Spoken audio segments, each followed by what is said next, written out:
Well, ladies and gentlemen, this is my first Let's Play. So, we're starting from the beginning. This is, the awakening of, prologue chapter of Metal Gear Solid 5, The Phantom Pain.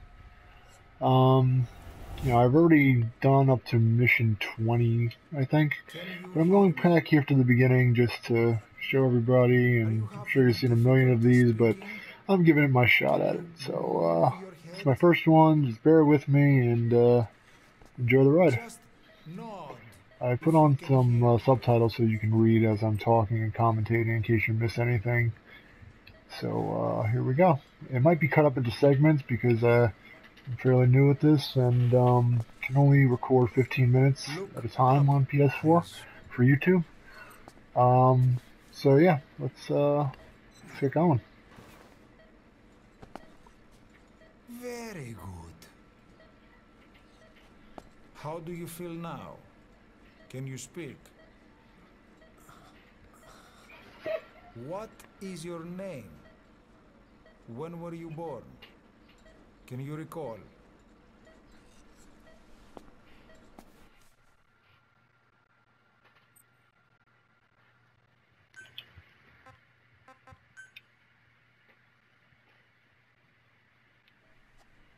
Good.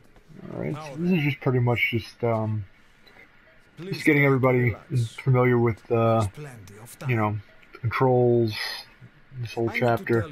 You know, it's kind of like if anybody's familiar with the Halo series, you know, look around and up and down with the camera, you know, just to get you familiar with the look and feel of the game. Yes, I know. And he just pretty much just talks for a little while here, and you know, you'll see what happens. It's kind of interesting what happens, and it's pretty cool.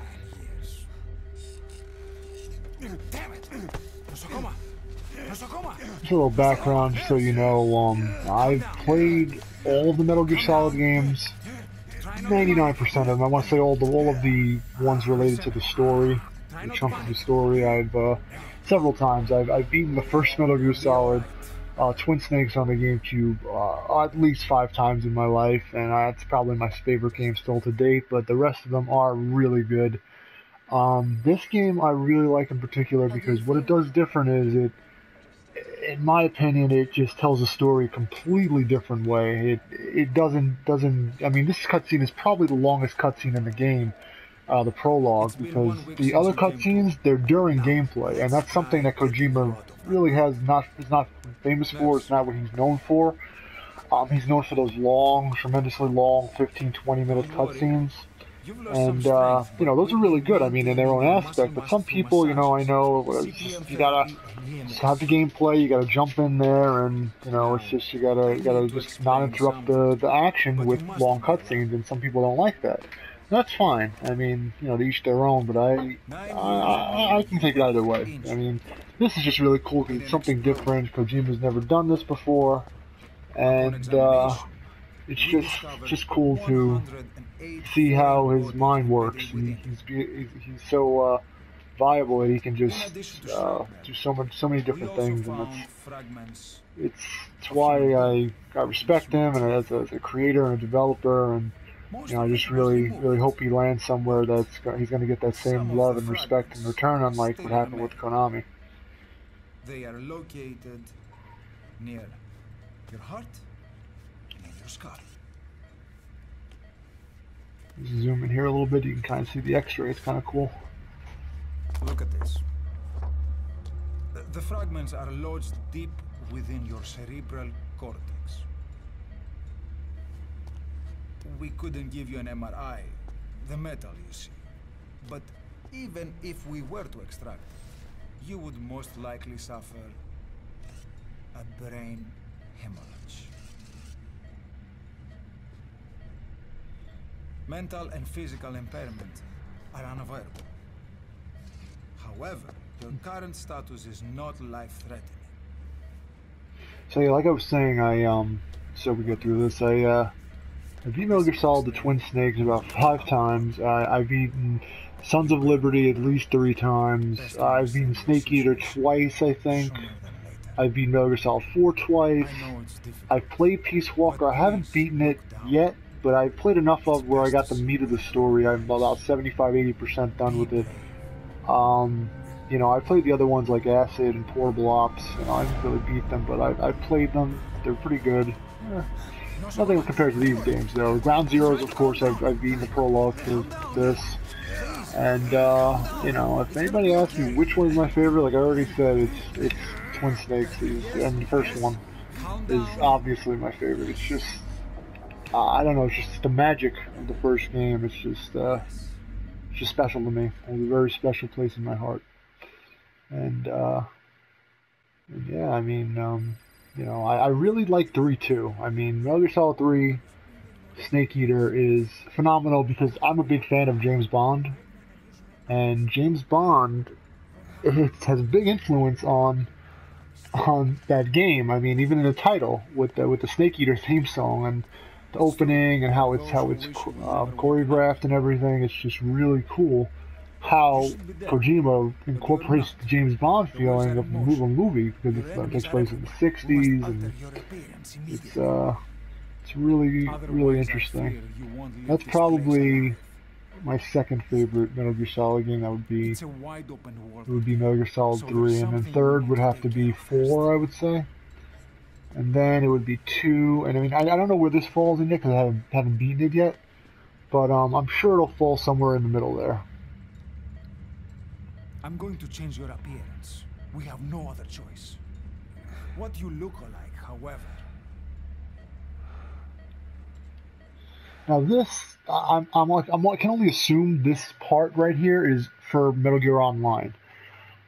Because there's no, after this prologue, you know, Snake goes back to looking like Snake. I mean, I've just already done this, so I'm just gonna use this avatar for now.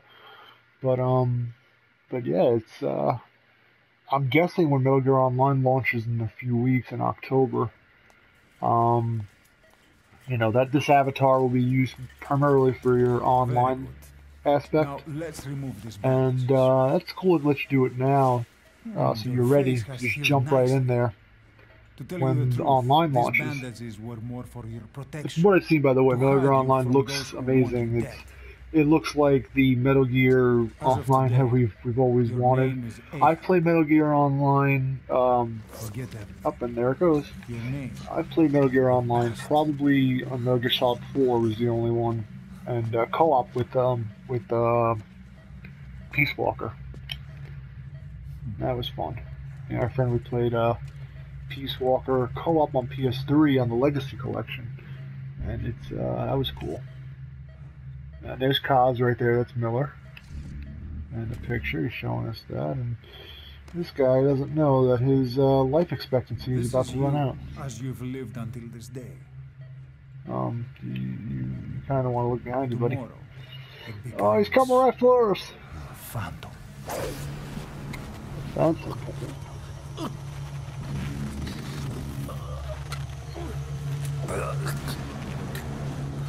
And he's gone. But there was time now. So many time. So many answers. Oh, no, got in his head. Charles. By the way, if anything you know about me, I do a lot of quoting and commentary, mostly from Family Guy, South Park, Austin Powers, and of course the Juggernaut bitch. So sit back and relax and enjoy the commentary because there's a lot of quoting. And yeah, there's going to be a lot of it. So if you're not familiar with those, you will be.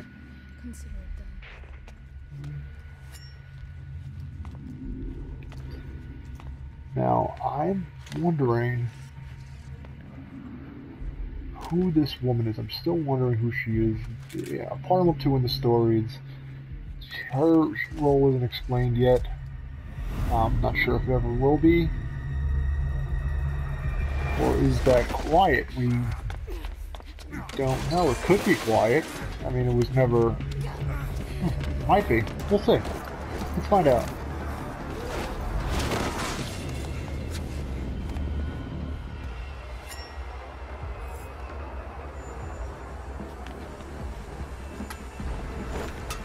And of course he's going to put the band at her, and it's kind of funny right here. Throw a lot of totally hit her again. Oh. Kaz. Got in my head. By the way, we have about 4 minutes left here. So, in about 4 minutes, this video will stop, and I'll continue again with the next part 2. I forgot how long this prologue was. I mean, honest to God, this is the longest cutscene in the game so far, and I'm on mission 21 right now. In my original playthrough.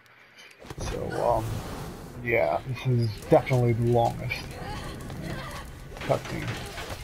I mean, as is expected. I mean, this is honestly how it should be. The prologue and the epilogue should be, fairly long enough to tell the story. And in between the meated and chunks of the game should be just straight bing bang boom, in and out. Gameplay should just sculpt well with the storytelling, which it does very well. Kojima does it very well, as you will see in these playthroughs. I mean, he's never done it like this, and I only wish he would have done it like this years ago.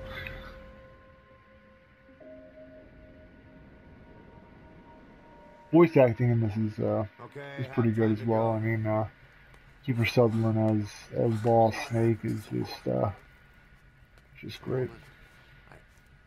We gave her a light. She took the short way down. Who are you? Who am I? You're talking to yourself. Been watching over you for 9 years. You can call me Ismail. What the hell is going on? Well, the good news is you're in the land of the living. Bad news? The world wants you dead. On your feet, soldier. The whole place is coming down.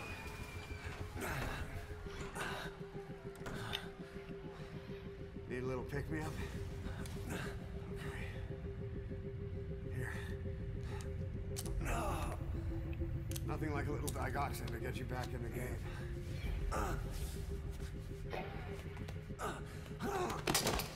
Now, it still hasn't been addressed yet as well that Snake, who I'm playing as now, here we go. This is the first time we play as him, we gotta move. And Ishmael, who's actually saving us right now, they sound the same. I mean, the voices sound the same, so it's baffling to me. I'm wondering if he's just... I really don't know if he's just imagining Ishmael, or if he's just hallucinating, or what, because they both sound the same. I'm wondering if it's his inner voice telling him that you gotta get up, you gotta move, Snake. You gotta get up, you gotta get the hell out of there. I mean, or is it just like really somebody that because you will see that they don't really, Ishmael doesn't really come back around yet. I mean, unless he's, like I said, I got 10 missions left in the story, I believe, unless he comes back another way. So we will see that as well. I mean, by the way, if these are any spoilers for you, I'm trying not to spoil anything, but just letting you know what to expect as we play. Alright.